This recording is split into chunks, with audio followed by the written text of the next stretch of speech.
po sa ating lahat. Praise God! Pwede ba na bago tayo magsimula ay sige, mag-settle down po muna kayo, mga kapatid. May tanong po ako. Handa na po ba kayo magpuri sa Panginoon ngayong umaga? Sino po dito ang nasasabit na sa gagawin ng Diyos sa umaga ito sa ating mga buhay? Praise God! Malayang-malaya po tayong umawit. Malayang-malaya po tayong umawit sa Panginoon. Amen? Amen? Itong mga nakaraang linggo, talagang struggle po for me kasi talagang dumaan po ako sa kasakitan. Pero salamat sa Lord. Kasi ngayon, sa biyaya at habag niya, muli tayo nandito para maglingkod sa Panginoon natin. Amen? At nawa, yung pananabik na meron ako, ay ganun din ang kasabi kay meron kayo. Bagamat nandito kami sa harap, pero ang tinitignan ng Diyos ay ang ating mga puso. So sa umagang ito, pwede po bang tumayo tayong lahat? Yan! Praise God! Pwede ba i-welcome po natin ang bawat isa? Magkamayan po tayo. Yan! Sabi mo, pinagpala ka ng Diyos! Yan! Masaya ako na naririto ka ngayon. Yan! Praise God! Palakpakan po natin ang Diyos sa buhay! At tayo po'y manalangin sa dali. Aming Diyos, aming Panginoon, Ikaw ay dakila, Ikaw ay tapat.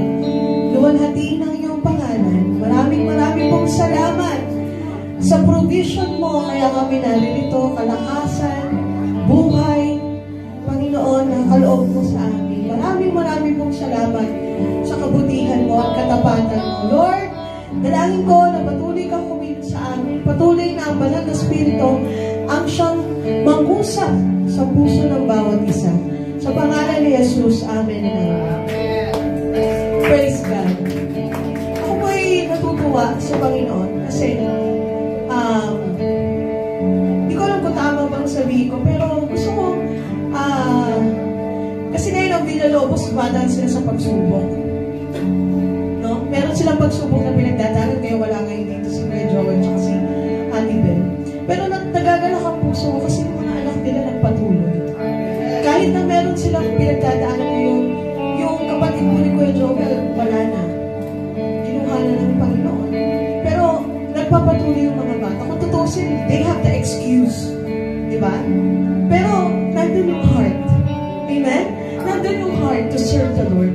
Kaya ina-encourage ko po ang bawat isa na kahit anong pinagdadaanan natin sa buhay, pag ang Diyos ang inuuna natin, meron siya laging katugunan. Amen?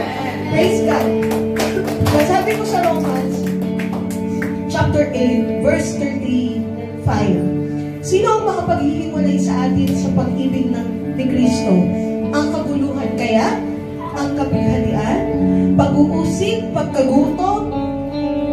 Kahirapan? Panganib? O kamatayan? 37. Hindi! Sabihin nyo nga po, hindi! Wala! Amen? Walang makapaghiwalay sa atin sa pag-ibig ng Diyos. Amen? Sa lahat ng mga ito, tayo'y lalong higit pang magtatagumpay. Sabi mo, magtatagumpay! Sa pamamagitan niya na nagmamahal sa atin. It's not about what we can do, but it's all about what Jesus can do today. Sino po nag-expect sa Panginoon ngayon? Amen! Puspusin tayo lahat ng pag-ibig ng Diyos. Hallelujah!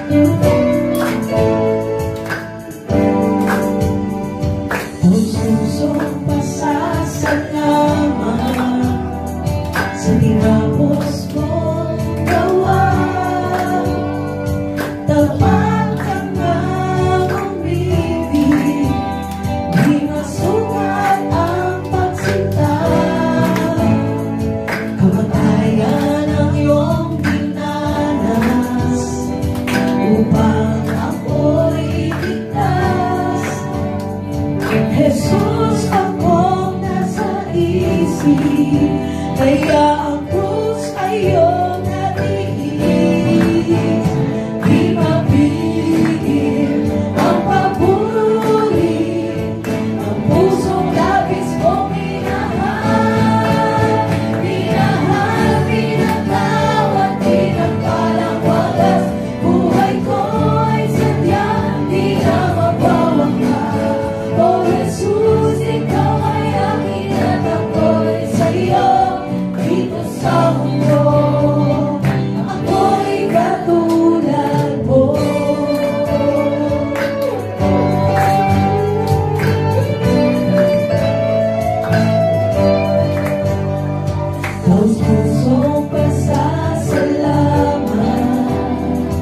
sa tinapos mong gawa.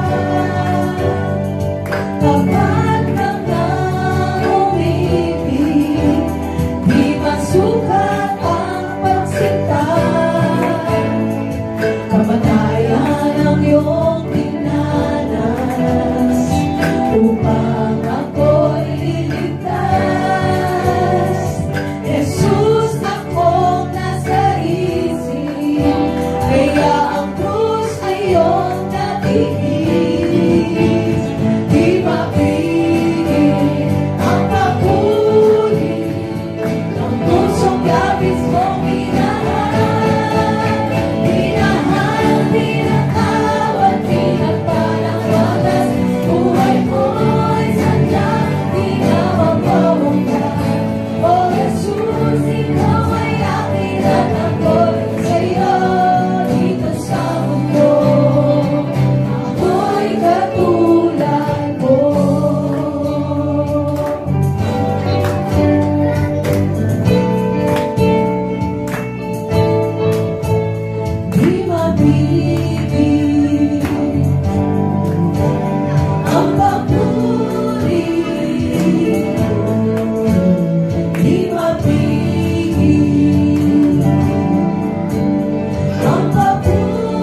mamaliw. Ito'y laging sariwa araw-araw. Panginoon, gusto namin i-honor ang pangalan mo sa pamamagitan ng mga awitin ito. Awit ng pasasalamat, awit ng pagsamba, awit na sa kabila ng aming mga kahinaan, pinipili pa rin po namin purihin ka at sambahin ka. Salamat dahil wala kang tinatangi. Salamat dahil lagi kang nandyan para sa aming Panginoon. Hallelujah. Sa libong salilangin, sumasamba sa iyo. Ang awit ay papuri, walang hanggan. Lahat ay nasa langit, lahat ng nagtitiwala. Aawit ng papuri, walang hanggan. Ngalan, mo'y nag-iisang kalan, mo'y dakila, o Diyos, walang kapantay. Lahat ng kaharian, lahat ng kapangyarihan sa iyo'y wala nang kapantay. Ang mga anghel nagpupuri, ang iyong ikhay nagpupuri, awitan ka lagi, banal magpakailanman. Kung ika'y pinatawag, kung ikaw ay tinubos, umawit ng papuri, walang hanggan. Kung ika'y pinalaya, kung hawak mo ang ngalan niya, umawit ng papuri, walang hanggan. Awitan siya ngayon at kailanman, ang mga anghel nagpupuri, ang iyong nilikhay nagpupuri, awit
Maraming pong salamat sa iyong pag-ibig at mga pangako sa aming Panginoon.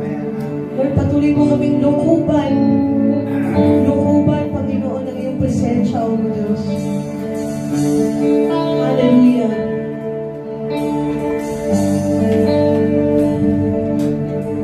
O Diyos, ikaw ang tunay na dakila sa mundo. Ikaw ang hari nagmahal ng tulad ko. Ginawa mo lahat, pag-ibig mo ay tapat at wagas. O Diyos, wala nang papantay sa kabutihan mo. Ang ngalan mo'y itataas sa buhay ko. Sundin ang loob mo,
nang hahanapin pa. Wala nang nanaisip pa. Di mamalagi sa piling mo, aming Ama. Pagpantay sa'yo. Wala nang papantay sa'yo. Nag-iisang Panginoon. Nag-iisang Panginoon. Kaya ang Naisin ang puso ko sa piling mo.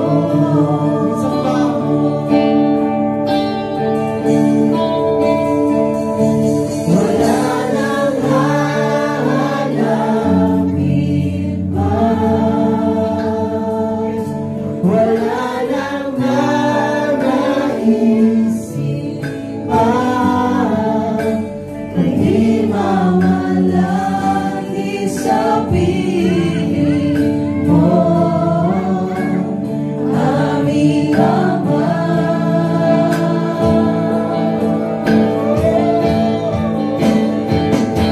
Wala nang papantay sa'yo. Nag-iisang Panginoon. Kaya ang naisin ang puso ko. Kaya ang naisin ang puso ko. Kaya ang naisin ang puso ko sa piling niyo.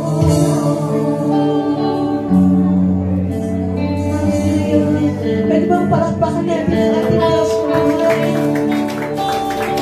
Hallelujah! Panginoon, ito ang awit ng aming pasasalamat, awit ng aming pagsamba, awit ng aming kauhawan sa iyong presensya, awit din ng aming puso, Panginoon, na muli manumbalik ang apoy sa aming mga puso at hindi na ito mawagin o mawalay pa sa aming Panginoon. Lord, dinadalangin ko, Panginoon, ang mga naghihina sa mga oras na to. Lord, muli mo silang palalakasin. Lord God, muli mo silang palalakasin, O Diyos. Maging ang mga tao na pakiramdam nila ay nakokondem ang kanilang mga sarili dahil sa mga bagay na sa tingin nila ay nakakasakit sa iyo. Panginoon, this is your church and everybody's welcome, Panginoon. Walang kahit sino ditong tinatangi, Panginoon. Sumipol palagi ang pagmamahal kahit sino pa, Panginoon, ang dumako sa lugarin ito, Panginoon. Lord, maraming pong salamat sa buhay ng mga taong naririto. Hindi mawawala ng kabuluhan ang aming pagpunta dito. Lord, lalakarin namin ang linggong ito na punong-puno ng pag-asa, punong-puno ng kalakasan, punong-puno, Panginoon, ng kapayapaang buhay sa iyo, Panginoon. Maraming pong salamat. Purihin ka at sambahin ka sa pangalan ni Jesus. Amen. Amen. Praise the Lord. Napakasarap po magpuri sa ating Panginoon. Amen? Amen. Amen. Hallelujah. Ayan. Sa umaga po ito tayo na po ay dadako na po sa ating pagbibigay sa ating Panginoon. Pero bago po tayo magbigay na ating kalooban ko, guys, ko lang po i-share po sa inyo itong isang talinhaga po sa Bible. No? Sabi po sa Mateo chapter 13, ito po yung talinhaga po sa mga hasik. Basahin ko po dito sa chapter 4, sabi po dito, ayan, bago yun, sabi, may isang magsasakang lumabas upang maghasik. Yan po ang sabi ni Jesus. Sa kanyang paghahasik ay may mga binhing na nalaglag sa tabi ng daan. Dumating ang mga ibon at tinuka ang mga iyon. May mga binhi namang nalaglag sa mabatong lupa. Dahil manipis lang ang lupa roon, Sumibol agad ang mga binhi, ngunit natuyo agad ang mga ito nang mabilad sa matinding init ng araw. Palibhasa'y mababaw ang ugat, may mga binhi namang nalaglag sa matitinik na halaman, lumago ang mga halamang matitinik at sinakal ng mga ito ang mga binhing tumubo doon. Ngunit ang mga binhing nahasik sa matabang lupa ay namunga, may tig-100, may tig-60 at may tig-30. Makinig ang may pandinig. Ayan. Napakaganda po nito, no? Tungkol sa pagbibigay. Sabi po, kung nasan po, ay kung ano po ang ating itinanim, siya pong ating aanihin. Di ba po? Kaya po dito kapag po, sinasabi lamang po sa atin sa umagang ito, na kung tayo minsan, kapag tayo ay nagtatanim, sa una, sabi po dito, tinuka ng mga ibon kasi sa daan lang nilagay. Diba? So, minsan, ang ginagawa po ng kaaway talaga sa buhay natin, inaagawan tayo ng mga bagay-bagay. Diba magnanakaw po ang kaaway? Kaya nagkakaroon ng panahon o pagkakataon na imbis na tayo ay nagbibigay ng ating kaloob at handog, hindi tayo nakakapagbigay. Bakit? Ninanakaw ng Panginoon, ninanakaw ng kaaway ang mga nilalagyan niya tayo ng mga problema, kapisanan, kabigatan, alalahanin, para yung dapat ay ibibigay natin ay ilaan natin sa iba. So, nananakaw po, no? Sabi dito. Sabi naman, may mga binhing nalaglag sa mabatong lupa, pero dahil manipis ang lupa roon, sumibol agad ang mga binhi, ngunit natuyo, kasi mababaw daw po yung ugat. So sometimes, ganun po sa buhay din natin bilang mga Kristiyano. Meron tayong tinatawag na nananampalataya pero half-hearted. Mababaw lang din yung ugat. Ibig sabihin, mababaw yung pananampalataya. Kaya kapag nagbibigay, hindi buong puso. Parang, sige, napilitan pa. Ganun. Kaya daw, ang nangyayari daw dito, natutuyo agad. So parang pananampalataya natin, sometimes, ganun, no? Lord, hindi mo na ako mabibigay kasi talaga hindi kaya, or ito lang muna, hindi ko mabibigay yung 100 kasi ay yung 10% kasi talagang hindi talaga eh. So mababaw yung pananampalataya, di ba po? Pero sabi naman dito, may mga binhi namang nalaglag sa mga matitinig na halaman, lumago ang mga halamang matitinig, ngunit sinakal naman ng mga ito ang mga binhing tumubo. Yan. Minsan naman daw po sa buhay natin mga Kristiyano, may mga problema, pagsubok. Kapag yun ang tinatanim daw natin, yung mga damdaming negatibo, ito daw po yung mas nangingibabaw sa atin. Kaya, nagiging dahilan din, kaya napipigilan tayo magbigay. Pero, sabi po, ngunit ang mga binhing nasik sa matabang lupa. Sino po ba yung matabang lupa sa atin? Ito po yung ating Panginoon. Kapag daw po tayo ay naghasik sa matabang lupa, namumunga ito.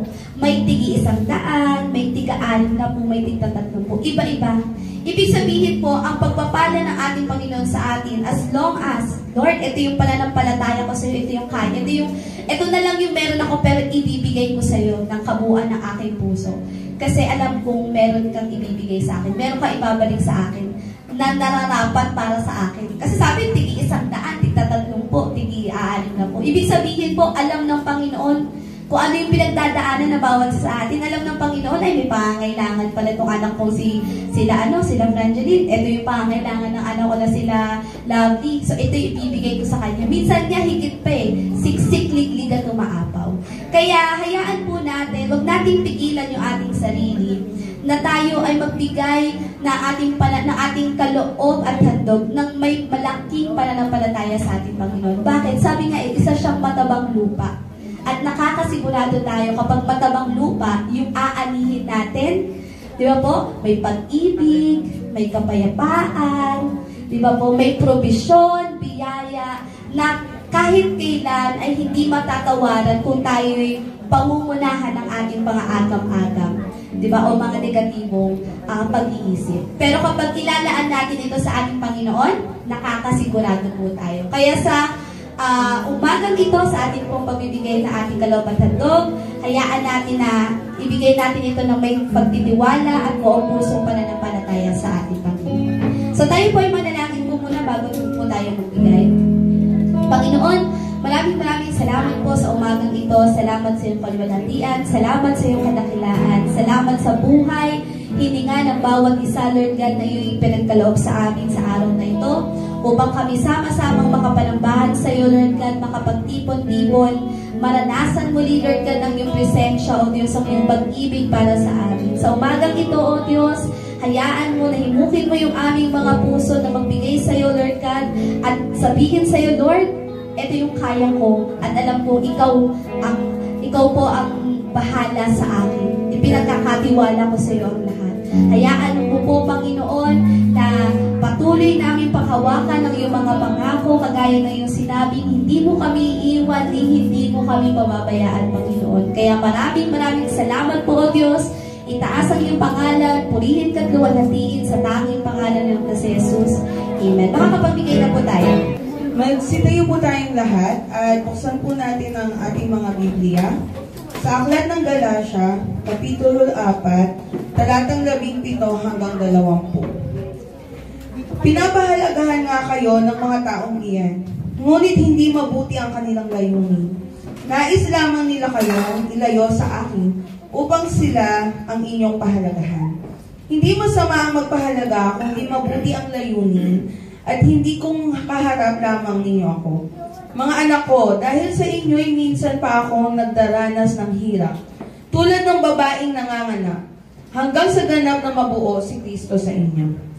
Sana'y kasama ko kayo ngayon upang maiba ang tono ng aking pagsasalita, sapagkat gulong-gulo ang isip ko tungkol sa inyo. Makakaupo na po tayo. Good morning sa inyo lahat. Good morning. Magandang umaga. Alam po ninyo, ang araw po ng linggo ay 7 araw. Diba? Mula Lunes hanggang 7 araw po ng linggo. At kung meron pong masaya o pinakamasayang araw sa loob ng isang linggo, ay araw po ng linggo. Kasi ito po yung araw na kung saan binibilang natin yung kabutihan ng Diyos araw-araw. Pagkatapos, nagsasama-sama tayo at ibinabalik natin ng sabay-sabay ang papuri sa Panginoon. Tama ba yan? So yun po yung nasa puso nating lahat. So sa lahat po ng merong pananabik na ibalik ang papuri sa Diyos, masayang-masaya yan pag-araw ng linggo. Kasi ito yung pagkakataon para ma-express niya, maipahayag niya yung kanyang damdamin at pagmamahal sa ating Panginoon. So ito na po yung ating bagong team, no? His name is Jesus. Nag-iisang pangalan si Jesucristo, ang ating pong tema ngayon pong araw po na, ngayon pong taon itong iikot, no? Taon-taon nagpapalit po tayo, galing po tayo sa tema na God of the Breakthrough, no? Ang Diyos na pambihira ang kanya pong nagagawa sa atin. So kanina lamang po, galing po ako sa barangay Pag-asa Uno at nanalangin po inyong pastor sa buong barangay po ng Pag-asa Uno. At binigyan po natin ng diin ang pagpapaliwanag sa buong barangay ang kahalagahan po ng pagsimba pag-araw po ng linggo. At kasama na po tayo doon. So purihin ng Panginoon. So sa pagkakataon pong ito, sa umagang ito, ang paksa po natin ay isa rin sa magandang paksain na may daladalang magandang mensahe. Ito po yung pamagat natin na nakakalungkot at nakakapanghinayang. No? Nakakalungkot at nakakapanghinayang mula po sa Aklat ng Galacia, Kapitulo 4, talatang 1 hanggang 20 po, pero babasahin lang po natin ang 17 at saka 20. Muli po nating basahin ng sabay-sabay. Pinapahalagahan nga kayo ng mga taong iyan. Sabay-sabay po tayo. Ngunit hindi mabuti ang kanilang layunin. Nais lamang nila kayong ilayo sa akin upang sila ang inyong pahalagahan.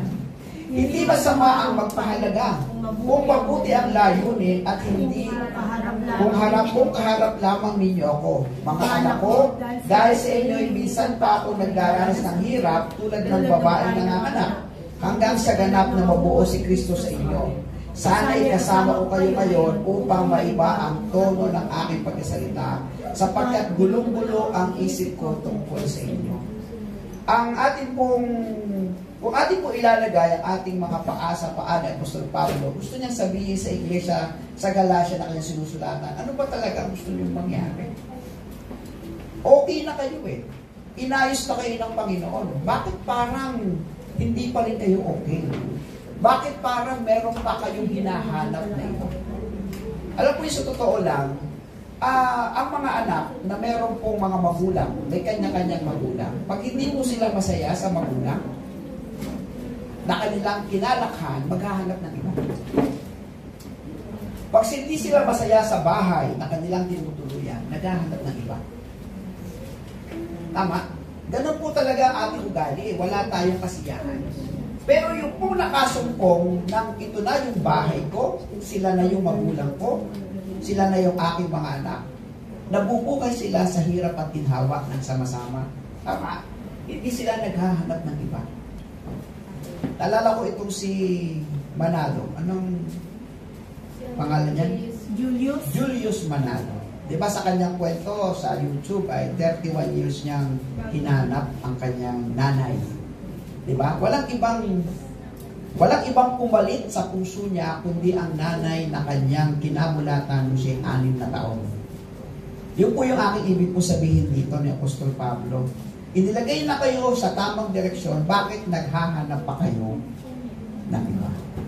Kaya sabi dito, nakakalungkot naman at nakakapanghinayang. So balikan po natin ang mga aral. Sa Galatia Kapitulo 3, talata 1 hanggang 3, basahin po natin. Mga hangal, kayong mga taga-Galatia, sino ang nakagayuma sa inyo? Sa harap mismo ng inyong mga mata ay ipinakita ang pagkamatay ni Jesucristo sa krus. Sabihin nga ninyo, tinanggap ba ninyo ang Espiritu sa pamagitan ng mga gawa ayon sa kautusan? O sa pamagitan ng inyong pananalig sa inyong narinig tungkol kay Kristo? Talagang napakahangal ninyo. Nagsimula kayo sa Espiritu at ngayon nais ninyong magtapos sa pamagitan ng inyong sariling kapangyarihan. Ang katotohanan, nakakalungkot at nakakapanghinayang kung tatawagin ka muli na isang hangal. Ang definasyon natin sa hangal ay hindi yung tatanga-tanga, hindi yung walang alam.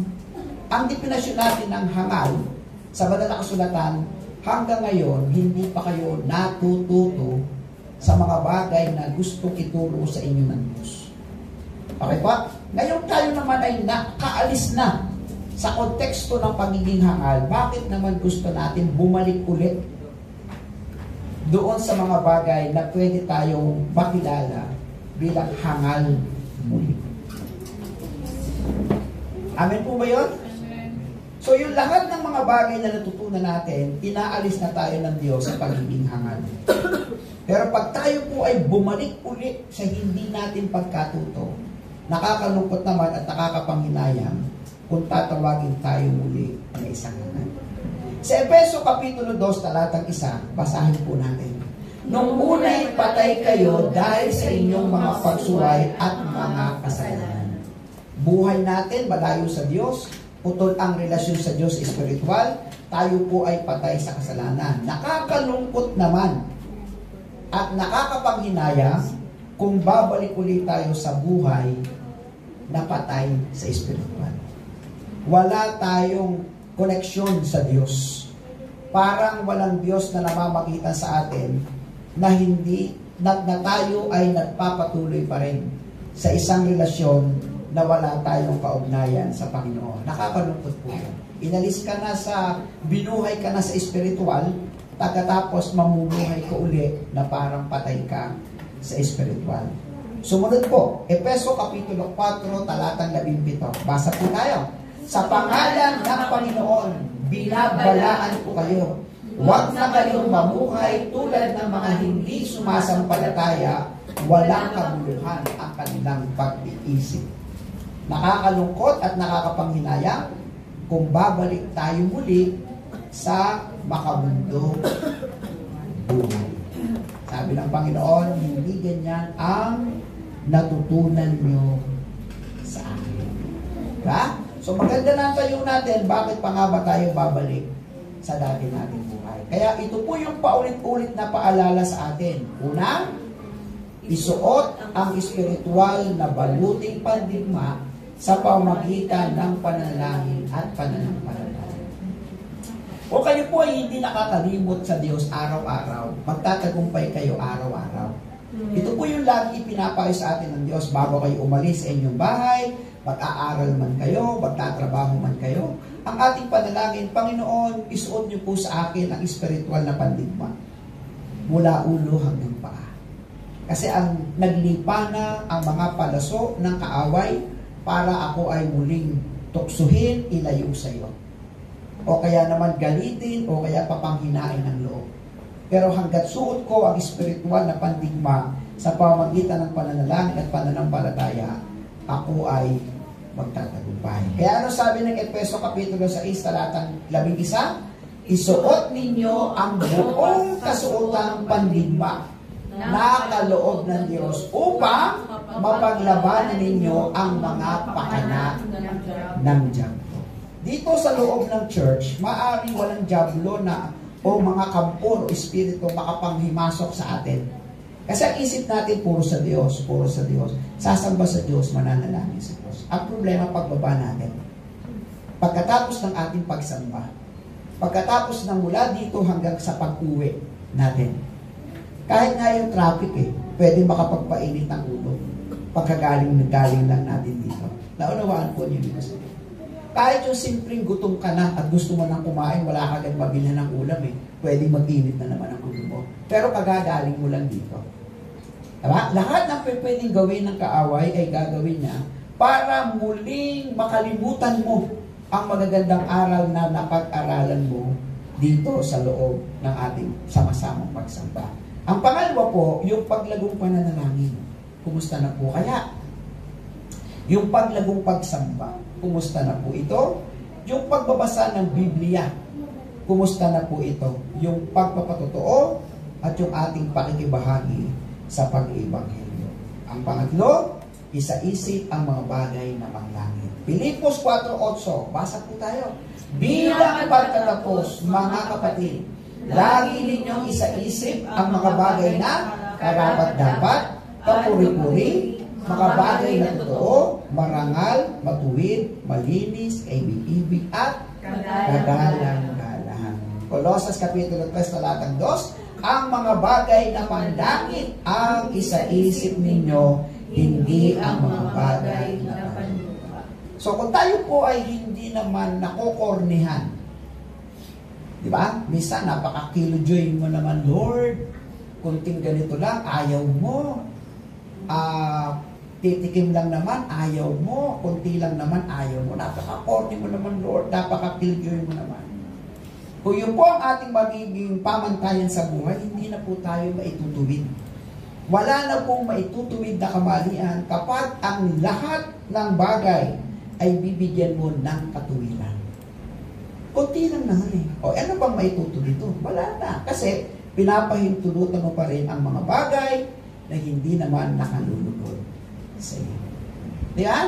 So ano po ang mensahe sa iyo at sa akin sa pagkakataong ito? Una, pahalagahan ang pagkilala ng Diyos sa iyo. Hindi naman ganun kadali ang ginawa ng Diyos sa atin. Hindi ganun kadali. Milya-milya, libu-libong taon ang dumating at lumipas. Napag-aalaga ng Diyos sa kanyang anak na si Jesucristo hanggang dumating siya sa panahon ng bagong tipan. Hanggang ipanganak siya ni Birheng Maria sa sabsaban. Sa loob ng 3 taon at kalahati, binata niya ang lahat ng pagtuturo at lahat ng kagustuhan niyang maituwid ang mga tao, maipalaganap lang ang kanyang kaharian. Hanggang dumating ang kalooban ng Diyos na siya ay maghirap, magpakasakit para sa iyo at para sa akin. Katumbas ito'y kaligtasan, buhay na walang hanggan at kapatawaran ng ating mga kasalanan. Ganun-ganun na lang ba yun? Para baliwalain mo ang ginawa ng Panginoon sa atin. Alam mo, mensahe sa atin, pahalagahan mo ang pagkilala ng Diyos sa iyo. Ibig sabihin, sino ka ba?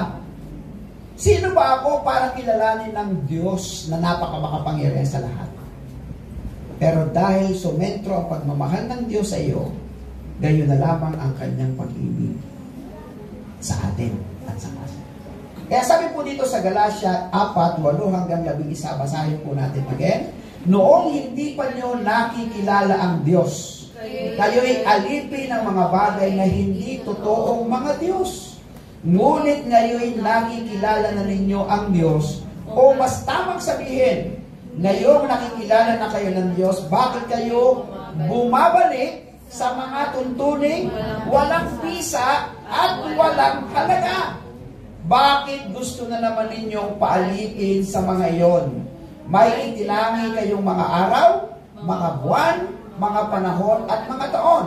Nangangamba akong baka nasayang lamang ang pagpapagal ko para sa inyo. Sabi ni Pablo, sayang naman, nakakahinayang naman kung yung lahat ng pinagpaguran ko maisa sa isang tabi. Kaya ano po sabi dito ng mensahe? Huwag nang paalipin sa iba't ibang Diyos. Ano yung iba't ibang Diyos? Oras, trabaho, sarili, pamilya, at matilya. Sabi nga nung laging paalala sa atin, hindi naman tayo pinagbabawalan ng mga demonyo na magsimba. Hindi na tayo pinagbabawalan magbasa ng Biblia. Manalangin. Ang ginagawa nila, inaabala nila ang oras natin. Hindi niya na ano yan? Uubusin ang oras mo sa iyong sarili at hindi mo naman naiintindihan na siya ang dapat unahin. Ang oras mo ay magiging Diyos mo na rin. Ang trabaho mo ay magiging Diyos mo na rin kapalit ng tunay na Diyos na dapat mong unahin. Ang sarili mo ay magiging Diyos mo na rin kapalit ng mas malalim na kaugnayan at relasyon na dapat mong ginagawa sa iyong sarili. Kahit ang pamilya mo ay pwedeng maging Diyos mo rin. O ang anumang material na bagay na pwedeng pumukaw sa iyo ay pwede rin maging Diyos mo kapalit ng tunay na Diyos na nagsasabing, unahin mo ako, ang aking kaharian at ang lahat ng bagay ay ipagkakatiwala, ibibigay ko sa inyo.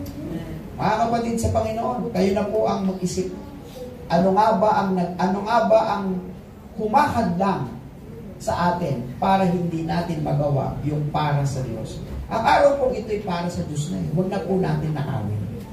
Amin ba yan? Ang araw na ito ay para sa Kanya na hanggat kaya mo, ibigay na natin para sa Kanya. Paano pas kung talagang hindi kami makakarating? Meron nga tayong live eh. Meron nga tayong online. Kaya nga ang teknolohiyang ito ay ibinigay ng Diyos para sa katulad ng mga sitwasyon na hindi natin talaga kayang makarating dahil sa tamang katuwiran. So mag-live ka sa bahay. Okay, kung sakali, paano pas? Wala akong internet, wala akong wifi. Humakbang ka, pumunta ka sa kwarto, manalangin ka, sumamba ka, magbasa ka ng Biblia. Huwag mo lang palampasin ang araw na inaantay ka ng Diyos sa araw at oras nito. Maliwanag po? Ayan. Huwag ka na bumalik sa mga tuntuning walang bisa at walang halaga. Ano yun? Kautusan, pamahiin, katuwirang pabor sa sarili. Meron ba dito naniniwala sa mga pamahiin? Yung pagka ikaw ay aalis, kinakailangan iikot mo yung plato para hindi ka mapahamon. Yung kapag ikaw ay nakakita ng pusang itim, ay kinakabahan ka dahil may masamang mangyayari sa'yo. Diba? Ito ay mga katuruan ng mga taong sumisikil at nagdadala sa atin para ilayo tayo sa tamang katuwiran at pagtitiwala sa ating Diyos. Na kapag ikaw ay may sakit, pupunta ka sa mga albularyo, pupunta ka sa mga gaway-gaway, alam niyo yun? Yung laway-laway, pahid-pahid. Pagkatapos, pag ikaw ay gumaling, ang iyong papuri, wala na sa Diyos. Nandun na sa mga tao, pinakasangkapan ng pagkakataon na parang tila gumaling. Pero hindi naman ito ang magdadala sa iyo patungo sa tamang direksyon ng tunay na Diyos na siyang nagpapagaling, makapangyarihan, nagbibigay ng buhay sa atin. Kaya sabi ng pangatlo dito, huwag namang masayang ang pagpapagal ko sa inyo. Tayo po ay papunta na sa 3 taon. Baka naman po pwedeng si Tatay Pastor ay payagan na ninyong mamalo ng konti. No? Masyado na kasi kayong spoiled sa loob ng 2 taon. Sabi ni Tatay Pastor, okay lang yan. Okay lang yan. Baka naman sa 3 taon, Baka papayag na kayo si Tatay Pastor, mapingot kayo ng konti. Kulit mo talaga, anak, bakit ka ganyan? Baka pwede na, no? Baka pwede na pag kayo ay piningot sa tenga, pinalo sa pigi, hindi kayo magtatampo kay Tatay Pastor. Kasi nakikita niya na ito ang tama. Baka naman yung paalala ni Tatay Pastor ay hindi na masyadong may kabaitan. Medyo may konti-konti ng salita na pwede sumugat sa puso, pero matututo tayo. Kasi hindi tayo pwedeng ganito lang palagi. Kailangan unti-unti tayong makita ang sarili na lahat ng ating pinag-aaralan ay hindi nasasayang. Tama ba? Hindi nasasayang. At dito patutunayan natin na lahat ng ating pinagpapagalan ay hindi nawawalan ng kabuluhan. Amen. Amen ba yan? Pangalawa, pag-alabin ang unang pakikipag-ugnayan sa Diyos. Kumusta ka ba nung unang-una mong nakilala ang Lord? Di ba nung unang-una mong nakilala siya, halos walang gabi na hindi ka nananalangin, umaga, tanghali, gabi. Di ba nung unang makilala ang Panginoon, halos ang Biblia ay hindi mo palampasin na hindi mo mabasa?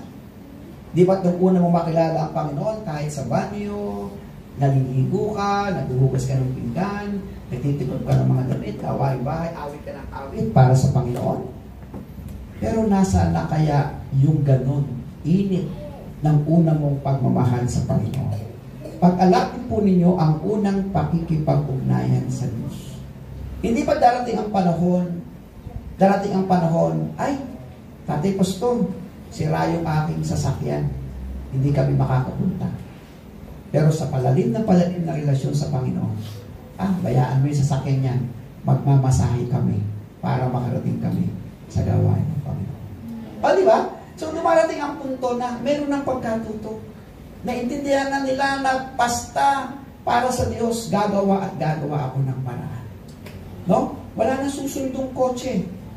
Wala yan. Mamamasahe kami para makarating kami sa gawain ng Panginoon.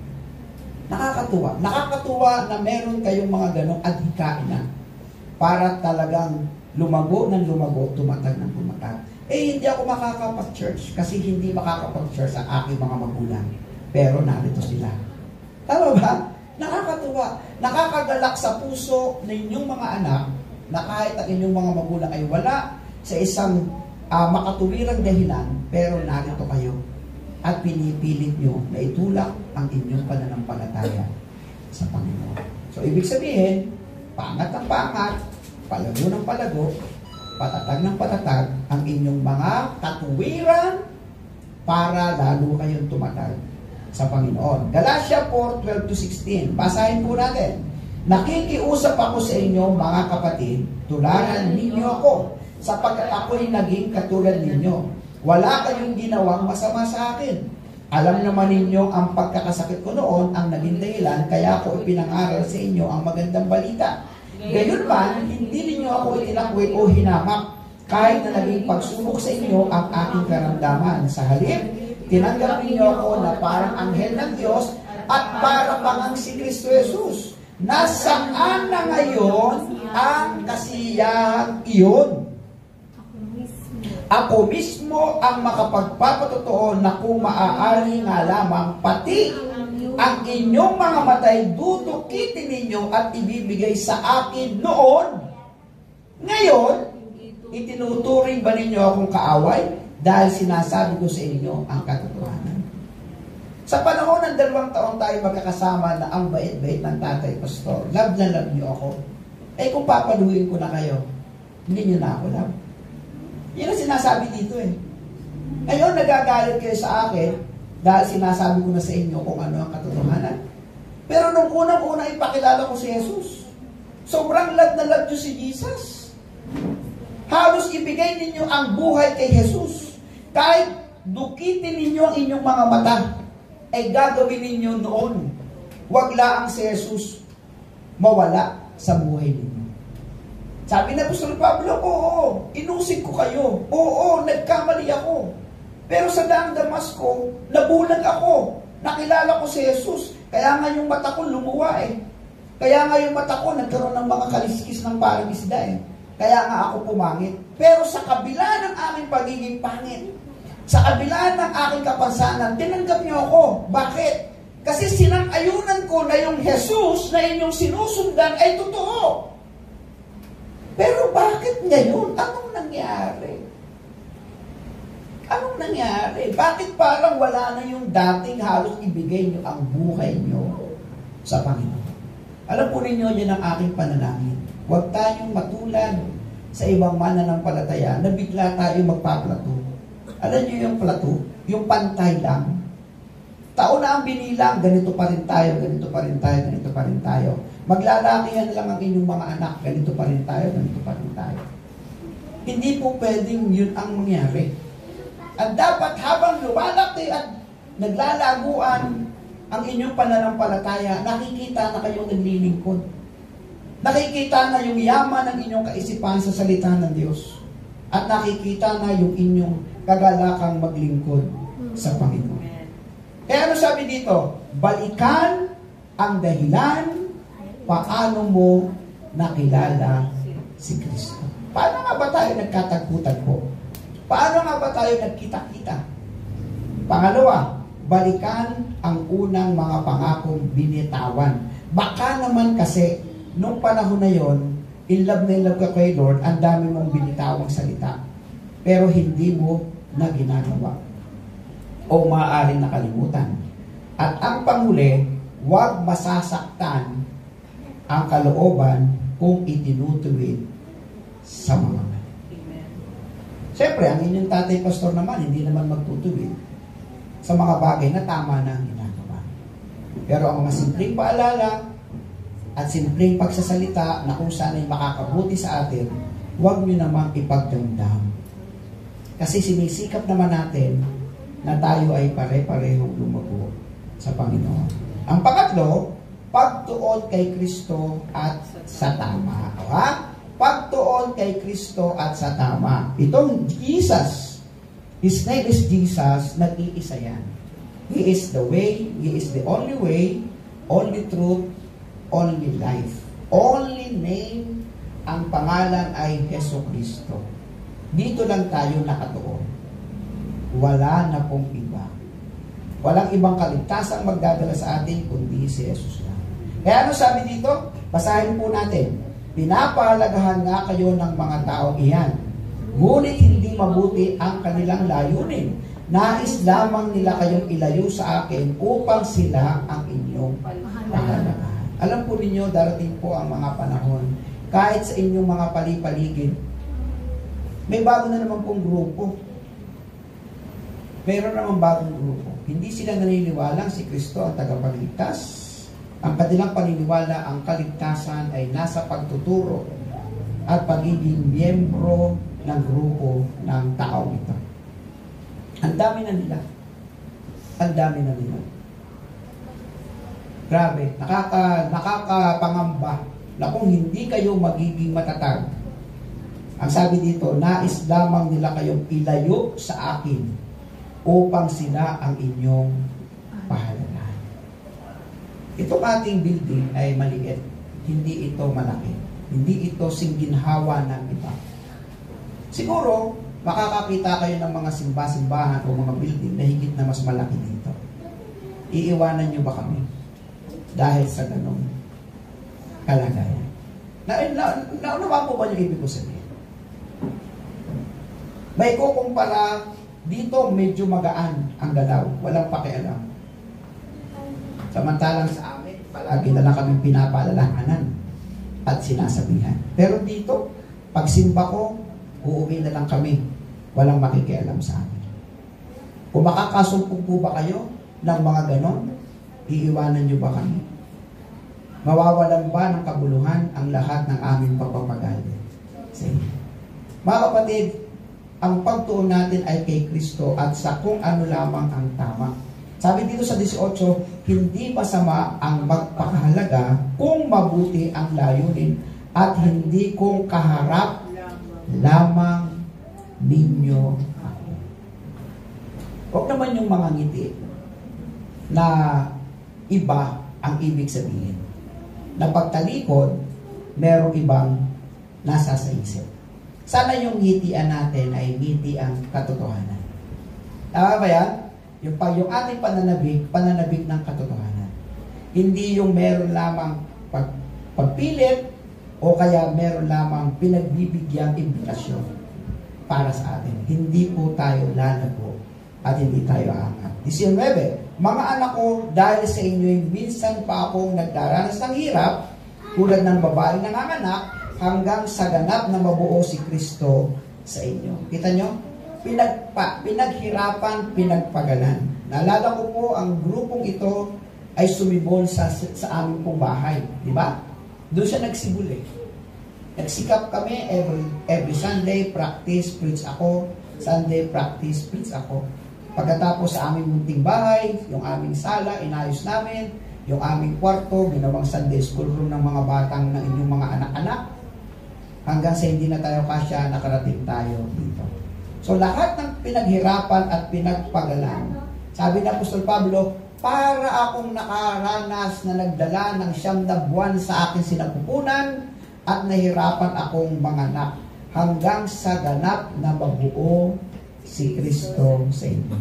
20. Sana'y kasama ko kayo ngayon upang maiba ang tono ng aking pagsasalita sapagkat gulong-gulo ang isip ko tungkol sa inyo. Saan nga ba kayo? Di ba? Gulong-gulo sapagkat akala ko ba nagkakaintindihan na tayo? Ba't ngayon hindi na naman? O akala ko ba naunawaan ninyo ako? Bakit ngayon hindi na naman? Ayun. Ganon si Apostol Pablo nung panahon sa iglesia sa Galacia. Kaya nasabi po dito, huwag nang guluhin pa ang buhay na inayos na ng Diyos. Inayos na tayo ng Diyos, huwag mo nang guluhin. Kasi maliban sa Diyos, wala nang ibang mag-aayos sa iyo. Siya lang at wala nang iba. Hindi mo kayang baguhin ang iyong sarili, sa iyong sarili. Hindi ka kayang baguhin ang anumang kayamanan na meron dyan. Ang tanging makapagbabago lang sa iyo ay ang Diyos.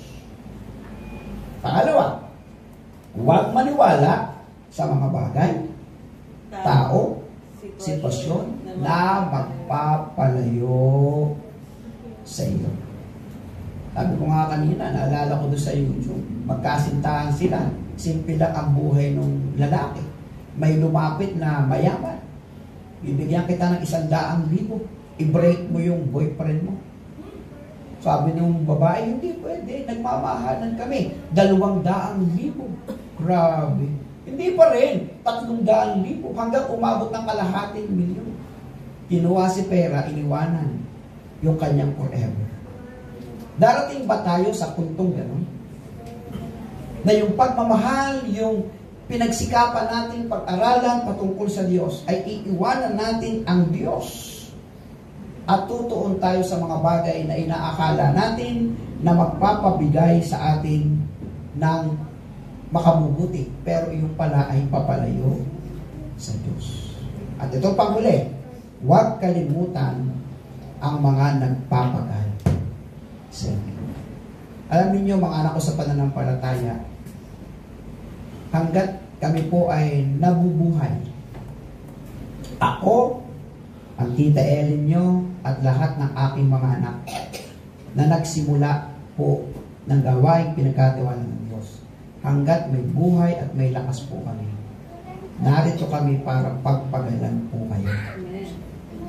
Ang malungkot sa amin ay kung makakalimutan ninyo yung hirap at pagod namin ay mababaliwala. Sana naman hindi po kayo. Kagalakan sa amin na isang araw, dati lang kayong takbo ng takbo dito ang inyong mga anak, wow, ginagamit na ng Panginoon. Kagalakan sa atin na nung tayo magkaroon ng concert, wow, ang lahat ng mga batang inaalagaan lang namin na kaliliit pa ngayon malalaki na, ginagamit na ng Panginoon. Alam po ninyo, yan lang po ang konsuelo. Kasi hindi po yan pinababayaran. Pero yan po ay gantimpala ng Diyos sa mga taong nagpapagal sa atin. Kaya ano po sabi dito? Makamit mo man, sabay-sabay tayo, makamit mo man ang yaman sa mundo kung walang Diyos, mahirap kapalit. Pangalawa, makamit mo man ang kapangyarihan sa mundo kung walang Diyos, alipin kapalit. Pangatlo, makamit mo man ang katalinuhan sa mundo kung walang Diyos, mangmang kapalit. May kayamanan kang galing sa Diyos at meron kang Diyos, napakayaman mo. Amen. Binigyan ka ng Diyos na kapangyarihan, ikaw ay naging manager, ikaw ay naging presidente, ikaw ay naging CEO, at ikaw ay may Diyos. Maganda ang iyong magiging katayuan sa harap ng tao at sa harap ng Diyos. Binigyan ka ng Diyos ng katalinuhan sa iyong pag-aaral, sa lahat ng iyong ginagawa, kaya ikaw ay umangat at merong kang Diyos. Tunay ka kang matalino sa harap ng tao at sa harap ng Diyos. Mga kapatid, huwag na nating guluhin ang lahat ng bagay.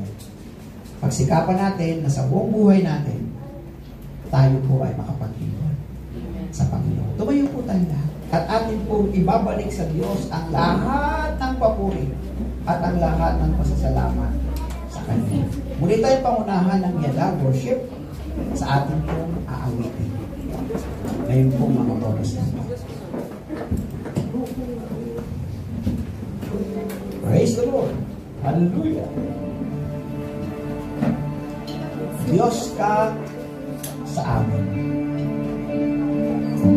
Awit po na tayo ng sabay-sabay. Pangalawa, kababaihan. Pangatlo, kalalakihan. Yung lang portion na yun. Gusto ko lang maramdaman ng bawat isa.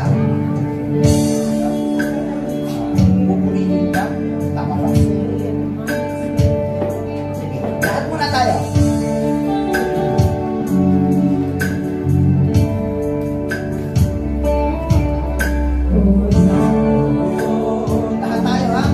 Ikaw ang tunay na dakila sa mundo. Ikaw ang hari na mahal ng tulad ko. Ginawa mo lahat, pag-ibig mo ay tapat at wagas. Nakakapagpapayahan lang. Oh Diyos, hallelujah Lord. Wala nang babantay sa kabutihan mo. Yes. Thank you, Lord. Hallelujah. Ngalan mo'y itataas sa buhay ko. Amen. Sundin ang loob mo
dating nasa kadiliman, ngayon ay nasa liwanag. Sa sitwasyon ang aming pananaw dati, ang kaugnayan at kaligtasan ay dahil sa aming sariling paraan. Ngunit itinuro niyo sa amin na merong nag-iisang Jesus, Panginoong Jesucristo, na siyang tanging daan, lutuan, buhay, ay aming tinanggap at sinampalatayanan. At ngayon kami po ay nakaugnay na sa iyo. Banal na Espiritong tumutulong sa amin para mapagbago ng tuluyan ang aming buhay. Maalis ang lahat ng mga bagay na humakadlang sa aming paglago at may pakita at mahayag ang tunay na paglinis ng aming isip at ng aming buong pagkatao. Aming Diyos, iiwas niyo kami sa mundo ng sanlibutan sa kanilang kasamaan. Dalhin niyo kami sa kung ano ang tama at ang iyo pong ginawa sa amin ay hindi po mawawalan ng kabuluhan. Pakaingatan niyo kami kasama ng aming kanya-kanyang pamilya. Pasaganahin niyo ang kanya-kanyang hanabuhay. Bigyan niyo ng talino ang mga mag-aaral. Patuloy na provision araw-araw. Kagalingan sa mga karamdaman. Kasiyahan sa mga nagkakaroon ng kagulumihanan.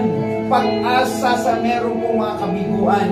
Walang ibang pwedeng makatugon ng lahat ng kung ano man ang aming pinagdadaanan, kundi ikaw lamang, O Diyos, sa iyong anak na si Jesucristo, na nagsabi po sa amin, lumapit kayo sa akin, kayo na mabibigat sa inyong pasanin, at kayo'y aking pagpapahingahin. Kaya Panginoon, lumalapit kami sa iyo, ano man ang kalagayan namin, gaano man kabigat ang dinadala ng aming kalooban ngayon, walang imposible sa aming Diyos ng himala at kayang gawin ang lahat ng bagay na makabubuti para sa amin na iyong minamahal na anak. Kaya naman, O Diyos, na makapangyarihan sa lahat, na lumalang ng langit at lupa at patuloy na umiibig sa amin at walang kagustuhang may ipapahamak, sa iyong anak na si Jesucristo, patuloy namin ipangangaral ang mabuting balitang tunay na nag-iisang tagapagligtas at Panginoon ng aming buhay